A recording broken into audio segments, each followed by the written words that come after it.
people here had ever heard of Albania before you studied for this class?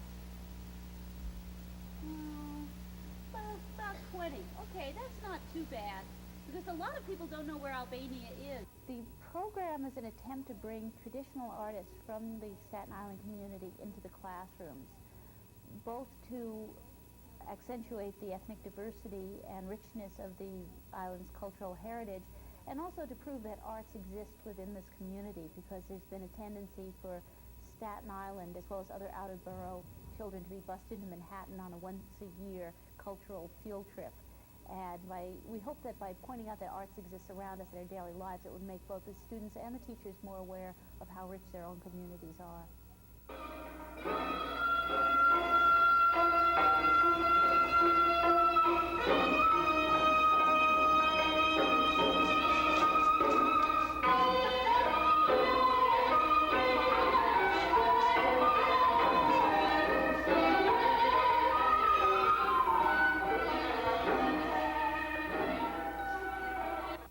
That's the basic step. Okay. And you wanna turn. Okay, right foot go right, and left foot goes around, and then turn. It looked easy because she made it look easy, but it was very hard. Do you know there were people like this on Staten Island before this program? I thought they lived where they were, what they were talking about. You mean overseas in different countries? Yeah, if they were doing something about Korea. So you didn't know there were Koreans in Staten Island? I knew there was because Julie's Korean. Yeah. But I didn't think that, I thought that she probably came from Korea and to here just to show us that.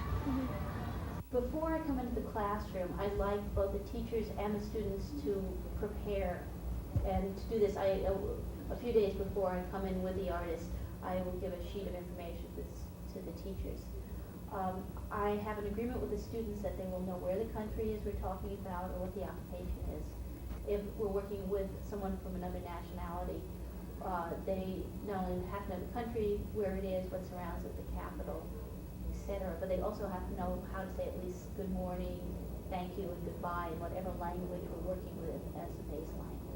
Does anybody know how to say good morning in Norwegian? Oh, a whole bunch of people. Yes. Good dog. Can everybody say that to Mr. Grundle? Very good, very good. You got a sharp class. We weren't sure of the pronunciation. We did the best that we could. Now, can you tell us, you do rosemaling, which is a fancy type of painting from Norway. Could you tell us a little bit about the history and about how you learned? I am the 6th generation in my family that does this type of painting. It's been handed down, so to speak, far to son. And the 6th generation that's gone back very far, that would be my... Wait, let's just work that out. To say that he's the 6th generation, what does that mean? That means his father did it? That's the 1st generation back. And then his grandfather, 2nd generation. What's the 3rd? Yeah. Great-grandfather. The 4th? Right. The 5th? Okay, and the 6th? Yeah, so it's been in your family for a while. About what year do you know that they started? In the beginning of the 18th century. Beginning of the 18th century. Norwegian rose painting, rosemaling, they call it in Norway, rose painting. It is not that they try to copy a rose in its form or color, but it's simply a word, and it can be anything you like it. Fantasy. I have one item that belonged to my family and painted by my family. This is from 1843, 1853, and it belonged to my great-grandmother. Now here you notice too the colors are amazingly sharp, and it is amazing how thin lines and clear lines they could get from those homemade brushes. Boys and girls, you Red. should be thinking that Mr. Gondal's family has been doing this for Here. hundreds of years, exactly what we're doing today. Hundreds of years. Gold and gold around it. Don't paint anything in the middle there, okay? Just up to the line like that, okay? See that, Mike? Watching an artist at Red. work, Mike. Watch how he does it. I personally enjoyed the Rosemaler, and so did the children. I thought he told wonderful stories, and the fact that the children could actually do it themselves and take it home meant a lot to them. In fact, some of the parents wrote me notes saying that they had rosemalings all over their house, all the kitchen cabinets. They just kept rosemaling and rosemaling. They And enjoyed do we them very give much. them a round of applause for... How have the children responded to the program? I think they've responded very well. I've been delighted with how much they seem to look forward to folk artists coming into their classrooms. And this is a headband, and the headband is called an agal. Can you say that? Agal. And the headband is needed to hold this in place. Why must we hold this in place on his head? Because then the headpiece would just be like a blanket. And then it might fall off. What happens in the desert that would cause this to fall off his head if he didn't have this to hold it in place? The winds. The winds, and what else? Sandstorms, and a lot of them in the desert. So this is going to protect him from the hot sun and the sand. But lawa can be made in 3 different shapes. They're all the same ingredients are in all of these shapes. First of all, we can make baklava in the shape of a bird's nest, and it looks just like a bird's nest, doesn't it? Or we can make it in a pan with lots of layers, and this would come out almost in the shape of a pizza or a triangle with the nuts in the middle. Or we can make it this way, and this is what we're doing today. We're making what's called finger rolls. It's called a finger roll because it almost looks like a part of your finger, and it's very easy to pick up and eat. I guess this is Okay. Put it in the tray. It's a little bit too much, but that's all right. Roll it up anyway. No, you only...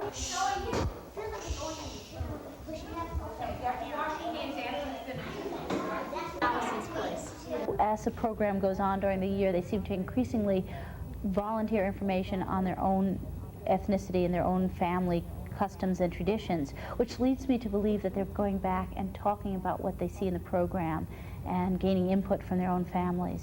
Can anybody give me an example of foods that are traditional in their families? What does your family do? Mostly pasta. Every Sunday we go to my grandma in Brooklyn and we eat pasta on Sunday. So it's not only the food that's traditional, but when you eat it is traditional. What about holiday foods? Are there any foods you eat especially on holidays? First, when Dr. Gross asked me to do this and be part of the program, I was a little hesitant because I didn't know how the children would react. I knew it would be fun and interesting for myself, but I wasn't sure how they would react. After doing a few classes with the children, I realized that they had just as much fun and they were just as interested as I was. They got to learn a little bit about my heritage, about the culture of the Arabic people, and they got to make a connection between the cooking and the culture of the Arabic people. It was fun because a few days after I gave a lesson in one particular school, I had the children come back to me and comment about how good the pastry tasted and could they make it again. And also a few of them wanted extra recipes to take home so they could teach their own mothers how to bake baklava at home. Oh, the children have gotten a great deal out of it. They've been interviewing their grandparents. We did an arts and crafts project on it. We incorporated it into the social studies program with the communities around the world. Gotten a lot out of it. Each lesson, I would say, created another 6 or 7 lessons. Really? Yes. Today, as Dr. Gross told you, we're going to do Chinese calligraphy. What do you think this means? Let me say it to you first. 写中国字. Can you repeat after me? 写中国字. Let's try it again. Listen. 写中国字. 写中国字. What do you think it means? I'm testing your linguistics talents. Good morning. It's about what we're going to do today. Calligraphy? That's right, exactly. about writing Chinese calligraphy. Word by word, it's translated writing. 中国 means China or Chinese. Writing Chinese, this means word or calligraphy. Writing Chinese calligraphy.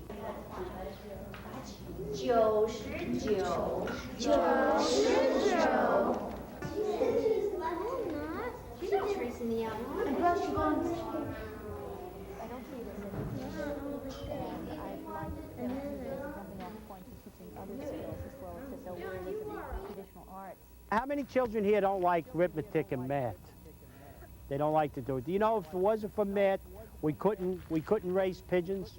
We wouldn't be able to find out how fast they go. If I was to release these pigeons here, they would flap around and land around, but they would never find their way home.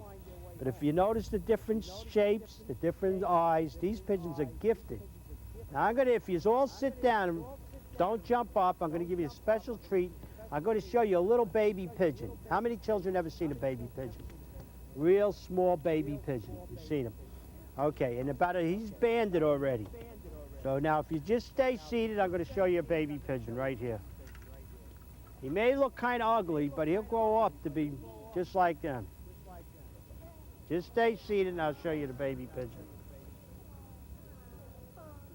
See, now he's already banded. See the band? Now that's his register. That's like his name. See? And once it's on, it don't come off, but you have to put it on when he's only 11 days old. When he's 11 days old, then he goes on. His name, he's not named, but we go by numbers. He has a number. And when they do become winners and champion pigeons, we do nickname them. Faithful and stuff like that. Could anyone here tell me what else we use pigeons for? Yeah, could anyone tell me what we used to use them 4 years ago? Send messages. Right. Send messages. Years ago, before we had radios and telephones, we used to use pigeons to send messages. Who else used pigeons to send messages? How did we use them? Could anyone tell me? All right, the United States Army, the government used to use pigeons. And they used to send messages with these pigeons. Could we send a secret message? Sure, Put a message on the bird and send it back, and you could call us and tell us what the message is? sure. Would you like that? Would you? Tell everybody what it is, so everybody will know. It'll work. Hold it up. Mr. Rosenblum can't see. Okay, so it's secret? Okay, then we'll know whether the birds got home. Okay, here we go. We have a secret message. Very well. Now, you don't hurt the bird when you pick No. it up, do you? The Does bird he know has how to been do it? handled Yes. plenty of times, and he's so used to it.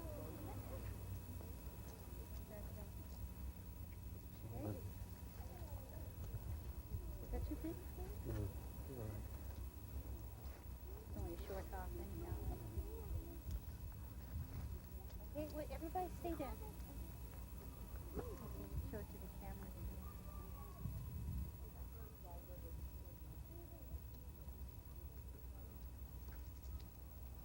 All right, now you see the message. It's on there. It's similar to what they used to use in the government. Same thing. And when I release the pigeon, it should go out that way, and he should make a turn or two and start heading in this general direction. He may turn around at school or come in around this way. But the general direction's in towards the horizontal bridge is that way.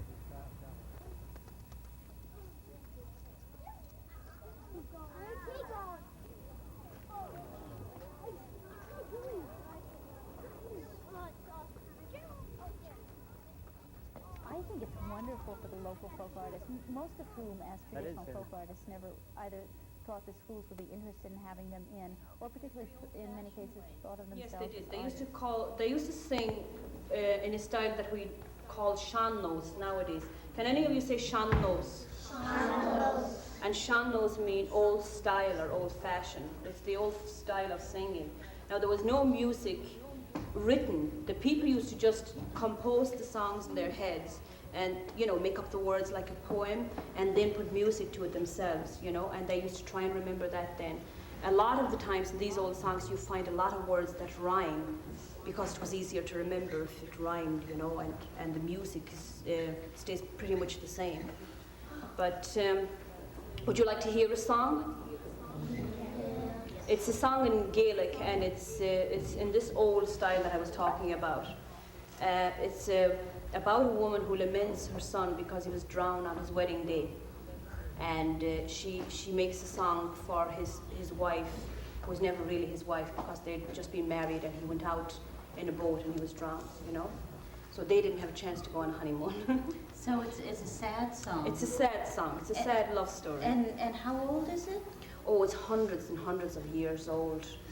But the thing is with this song, everything they describe in this song, we still do. We still go out in the boats and we still get married and people still die and things like that. So everything that happens in the story, it's like 600 years ago, it still happens today. Yes? Is that story true? Yes, the story is true, yes. And it's called Banny Riley, the wife of Riley, because the mother was Riley too, it was her son that drowned, and his wife, of course, because she had married him that day, she was Riley as well. So it could be the mother or the daughter-in-law. It's called Wife of Riley. Okay, and why don't you do 2 verses of it? 2 verses? Yeah. Okay.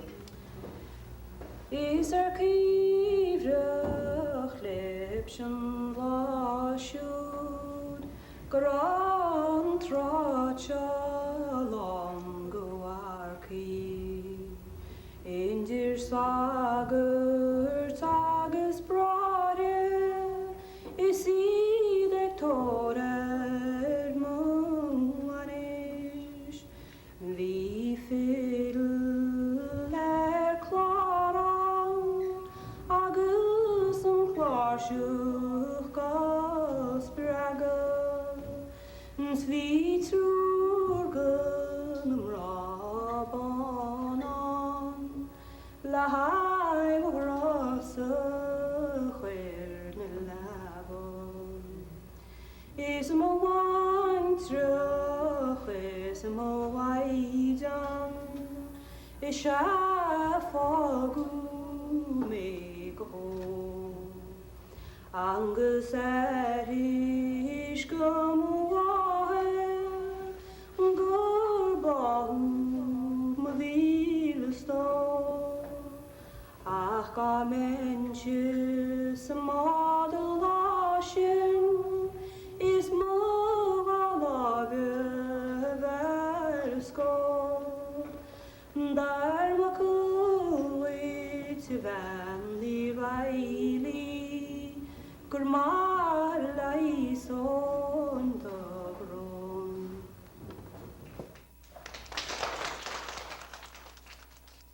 Vi fiddler klaran, agus klarsjuch gas braga, svi trurgen rabanan, la hai rasa chwerne laban. Is mo wain trach, is mo waidan, is fagu me go. Angus is come wahe, gurbahu me vil sto. Ach ga menches model lashin, is mo lage versko. Daar makuit van die Riley, kurmalai so.